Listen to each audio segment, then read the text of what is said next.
Hello again, friends. This is Doing the Ditch podcast, back with you for another night, another recap, a 2-day recap, actually, of Doing the Ditch with Captain Greg Parker and Captain Jeff Haddock. Captain Greg, as always, tuning in to us by phone. Captain Greg has had an eventful 2 days. Why don't we get right into it, Captain Greg? Give me a little brief recap about the last 2 days. How was it out there? Yesterday was pretty good, Grady. All jokes aside, it was a good run from Charleston to Isle Hope, Georgia, and it was pretty.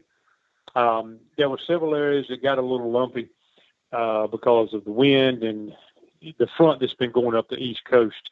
It's just training itself up, and it's inundating people with rain in the Carolinas and so forth. And yesterday got through it. Had a decent day. I really did. We had a good day, and it was quite the difference today. We left Isle of Hope. I ran about an hour, and everything was fine. It was no issues. And then all of a sudden, the bottom came out, and we ran into a really good swath of storms. I mean, it wasn't just rain; it was storms, and it rained. We had to. Of course, we had to file weather gear on. Grady, it was raining so hard, we literally had to come to a stop because it was hitting you in the face. You know, I made reference to the rain feeling like BBs hitting you in the face. Well, today it stepped it up and it felt like needles. And we literally had to stop. And we put the top up just to take the edge off. And the wind was blowing, honest to goodness, it was blowing a steady 20 for about 4 hours. And as the storm cells came through, as you can imagine, the winds came with it. And it was gust. There's no way we could tell. But I'm going to guess gust upwards of 35. And the second time we put the top up, again, we just had to do something to take the edge off. I thought we had lost the top.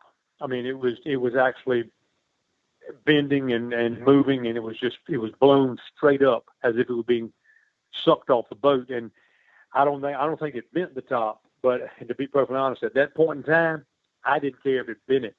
I just wanted some coverage of some description, so we literally had to put the top down. When that rain stopped, we had been at a perfect standstill. It was impossible to go any further. The water in the boat was over the top of our boots. So it was a bunch of water, and there's no way we could go forward and let it bail itself. So it got intense. There's no question. Then the lightning picked up the pace, and then that's when it really started to get more real than it has. You know, it's one thing to have some wind and have big water and lumpy water, but when you throw the lightning in, that's a different ball game. And as you know, and if people looking at the Garmin tracking, and you go on Google Earth and you start looking at some of these areas, you're in the middle of nowhere for a long, long period of time. And that's exactly where we found ourselves when the lightning started. I mean, we had no choice. We were committed. There was no reason to turn around. There was nowhere to go. So we kept pressing forward. And we finally made our way to St. Simon Island, and we took on fuel, and then we had to cross that inlet and that body of water. And then as we kept on, Grady, it was getting so big when we got to St. Andrews Sound. The actual proper path for the ditch carries you through St. Andrews Sound, and you're almost open water. And it was blowing so hard, there was no way on earth we couldn't manage that water. No way. So we got the actual paper charts out, believe it or not, and we went old school here. And we found a path through the marsh, kind of an alternate route, and it added 10 miles in the rain, and some of these areas were less than 30 yards wide. But there was plenty of water, and we went from nowhere to really being nowhere. But Grady, we're in Fernandina Beach. We made it, and I'm telling you, it's been something. I don't mind telling you. I'm tired of foul weather gear. I'm tired of rain, and I'm tired of standing in water. But thank the good Lord, we're here and we're safe, buddy. There you go. There you go. And like I said, I know you're getting good use. You got your money's worth out of that foul weather gear already. So here's, fingers crossed, hoping that, some of the weather will subside and you can have an enjoyable rest of the way down to Miami. Captain Greg, before we let you go, because I know you're dog tired, tell us a little bit about your mindset when you're going along, and if you've been boating long enough, you've probably run into this where these storms just pop up, and I don't care how vigilant you are about looking at the weather reports, because I know you are. If there's one thing I know about you, you check the weather frequently, and you're checking the wind and you're checking all that. But to your point, you could be in the middle of nowhere and then all of a sudden these freak things come up. Tell me a little bit about your mindset, and you talked a little bit about how you kind of just had to stay calm and find an alternate route that ended up being much safer, maybe a little bit longer. But what's your mindset when something like that comes up? Grady, you have to be prepared from the moment you step on the boat. Anything can go wrong on the water, and when it goes wrong on the water, you've got a much bigger problem than you would if something goes wrong on land. Simply because first of all, you can't drink at all, and you can't swim in foul weather gear. So you have to be on your toes. It is a very mentally fatiguing process, but you just have to be prepared for anything.